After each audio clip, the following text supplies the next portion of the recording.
ఒక చిన్న పల్లెటూరు. ఆ పల్లెటూరులో రవి పుట్టాడు. ఇల్లు చిన్నది, పరిస్థితులు కఠినంగా ఉన్నాయి. తండ్రి చిన్నప్పుడే మరణించడంతో తల్లి కూలి పనికి వెళ్లి కుటుంబాన్ని నడిపించేది.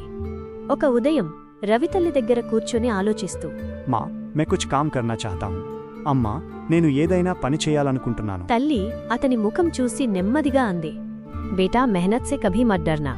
నాన్న, కష్టపడటానికి ఎప్పుడూ భయపడకు. రవి గుండెల్లో ఒక నమ్మకం పుట్టింది. మే అప్నీ జిందగీ బదలూంగా. నేను నా జీవితాన్ని మార్చుతాను. తల్లి చిరునవ్వుతో, ముఝే తుమ్ పర్ భరోసా హై. నాకు నీమీద నమ్మకం ఉంది. ఆ రోజునుంచి రవి ఉద్యోగం వెతకడం మొదలుపెట్టాడు. అలా ఆలోచిస్తూ రవి నడుచుకుంటూ వెళుతున్నాడు.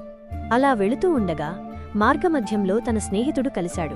తుమ్ బహుత్ పరేషాన్ లగ్ రహే హో. నువ్వు చాలా ఆందోళనగా కనిపిస్తున్నావు. మే నౌకరీ ఢూంఢ్ రహా హూం. నేను ఉద్యోగం వెతుకుతున్నాను. స్నేహితుడు రవికి ధైర్యం చెప్పాడు. హిమ్మత్ మత్ హారో. ధైర్యం కోల్పోకు. అప్పుడే రవి తన స్నేహితునితో ఇలా చెప్పాడు, ఆజ్ ఏక్ ఇంటర్వ్యూ హై. ఈ రోజు ఒక ఇంటర్వ్యూ ఉంది. మే జరూర్ సఫల్ హూంగా. నేను తప్పకుండా విజయవంతుణ్ణవుతాను. రవి కంపెనీ గేట్ దగ్గరకు చేరుకున్నాడు. అక్కడ సెక్యూరిటీ నిలబడి ఉన్నాడు. ఆప్ యహాं క్యూ ఆయే హై? మీరు ఇక్కడికి ఎందుకు వచ్చారు? ముఝే ఇంటర్వ్యూ కే లియే బులాయా గయా హై. నన్ను ఇంటర్వ్యూకి పిలిచారు. ఐడి కార్డ్ దిఖాయి. ఐడి కార్డు చూపించండి. రవిని తనిఖీ చేసిన తర్వాత సెక్యూరిటీ రవిని లోపలికి పంపాడు. అందర్ జాయే. లోపలికి వెళ్ళండి. ఇంటర్వ్యూ రూంలో మేనేజర్ రవిని ఇలా ప్రశ్నించాడు, ఆప్ అప్నా పరిచయ దీజియే. మీ పరిచయం చెప్పండి. మే ఏక్ మెహనతీ ఇన్సాన్ హూం. నేను కష్టపడే వ్యక్తిని. ఆప్కే తాకత్ క్యా హై? మీ బలం ఏమిటి? మే జల్దీ సీఖ్తా హూం. నేను త్వరగా నేర్చుకుంటాను. అప్పుడు ఆ మేనేజర్ కొంచెం ఆలోచించి, హమ్ ఆప్కో ఏక్ మౌకా దేంగే. మేము మీకు ఒక అవకాశమిస్తాం. అప్పుడు రవి చాలా ఆనందపడ్డాడు. ధన్యవాద్ సార్. ధన్యవాదాలు సార్. ఆ తర్వాత రవికి ట్రైనింగ్ మొదలైంది. పని చాలా కష్టంగా ఉంది, కానీ రవి ఆగలేదు. ఏ కామ్ ఆసాన్ నహీ హై. ఈ పని సులువు కాదు. లేకిన్ మే సీఖ్ లూంగా. కానీ నేర్చుకుంటాను. అప్పుడు ట్రైనర్ రవికి ఇలా చెప్పాడు, గల్తీసే డర్నా మత్. తప్పులకు భయపడకండి. ఆప్ అచ్చా కర్ రహే హై. మీరు బాగా చేస్తున్నారు. ధన్యవాద్. ధన్యవాదాలు. రవి రాత్రికి ఇంటికి వచ్చి తన తల్లి చెప్పిన మాటలు గుర్తు చేసుకున్నాడు. ఆజ్ బహుత్ థక్ గయా హూం. ఈ రోజు చాలా అలసిపోయాను. పర్ హార్ నహీ మానూంగా. కానీ ఓటమి ఒప్పుకోను. మాకీ మెహనత్ యాద్ ఆతీ హై. అమ్మ కష్టం గుర్తొస్తుంది. ముఝే ఆగే బఢనా హై. నేను ముందుకు వెళ్ళాలి. మెహనత్ రంగ్ లాయేగి.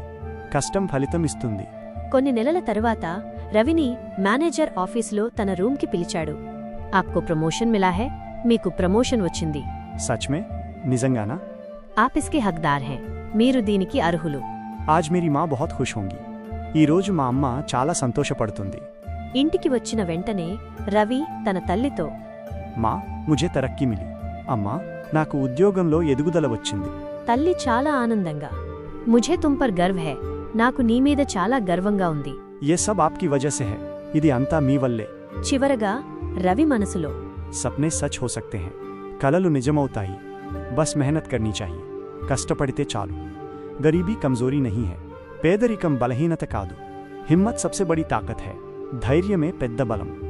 జో కోషిష్ కర్తా హై వహీ జీత్తా హై. ప్రయత్నించేవాడే గెలుస్తాడు. ఆజ్ మే సఫల్ హూం. ఈ రోజు నేను విజయవంతుణ్ణి. ఏ అంత్ నహీ హై. ఇది ముగింపు కాదు. ఏ ఏక్ నై షురువాత్ హై. ఇది కొత్త ఆరంభం. AI టూల్స్ ఉపయోగించి మీ అందరికీ అర్థమయ్యే విధంగా ఈ వీడియో రూపొందించడం జరిగింది. ఈ ప్రయత్నం మీకు నచ్చితే ఈ వీడియో లైక్ చేసి మీ ఫ్రెండ్స్కి షేర్ చేయండి మరియు మన ఛానల్ సబ్స్క్రైబ్ చేసుకోండి. Thank you.